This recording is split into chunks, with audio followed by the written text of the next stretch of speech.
Today, we continue the unsettling saga of Karrie's Christmas party, where we find out what she has in store for Victoria. In the previous tale, Karrie kidnapped and held Victoria prisoner in her opulent three-story manor on Thanksgiving. If you have yet to listen to the previous stories on Karrie's saga, visit the link in the top right of the video to listen to the first story about Karrie. Like, subscribe, and turn on notifications so you never miss another story in the Karrie saga. Over the next few weeks, Victoria realized Karrie did not want to harm her. At first, she wasn't allowed to leave the house, but eventually, she was allowed to come and go as she pleased. She had to admit it was strange.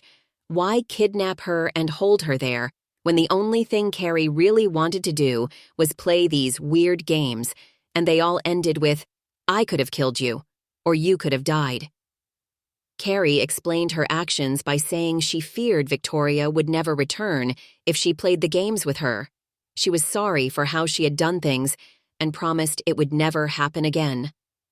That's when Victoria's fear and anxiety relaxed, and she started enjoying her time with her sister.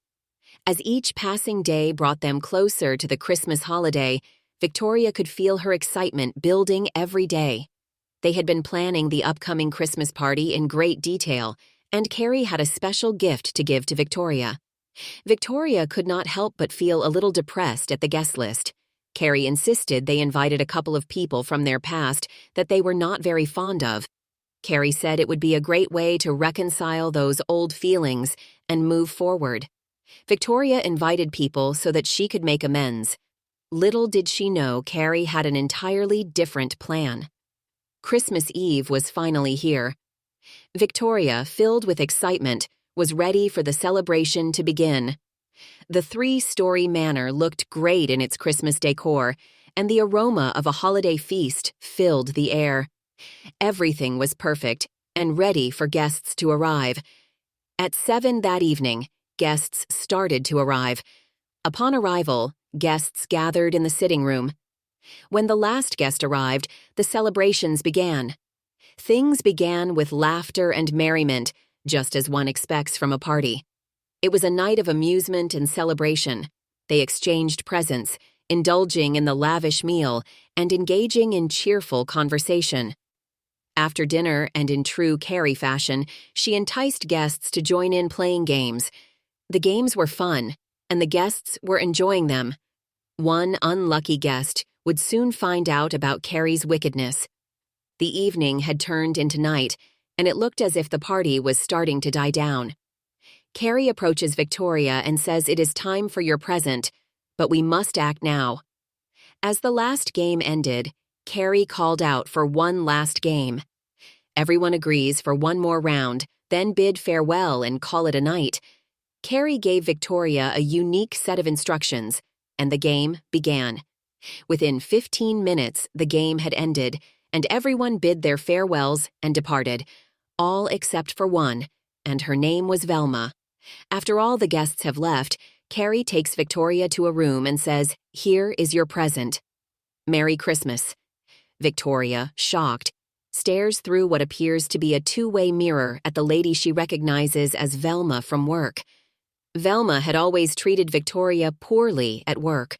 Why would Karrie kidnap her? And how was this my present? Karrie's face contorted into an evil grin. She says, "Victoria, you are the cat in this Velma person is the mouse. I am going to teach you how to toy with her to the brink of her insanity. Then, my sister, you'll be free from any burdens because of this person." Victoria needed clarification on this, but played along anyway. The more Victoria tortured Velma, the more empowering and exhilarating it felt. After some time, Karrie could tell Velma was on the brink of madness and told Victoria it was time to let the mouse go. Karrie, also sensing that Victoria wanted to go just a little further, knew it was the perfect time to put an end to this torture. Satisfied that Victoria loved her gift, Karrie said, "Let's let this mouse go. It's time we move on to cleaning up after the party.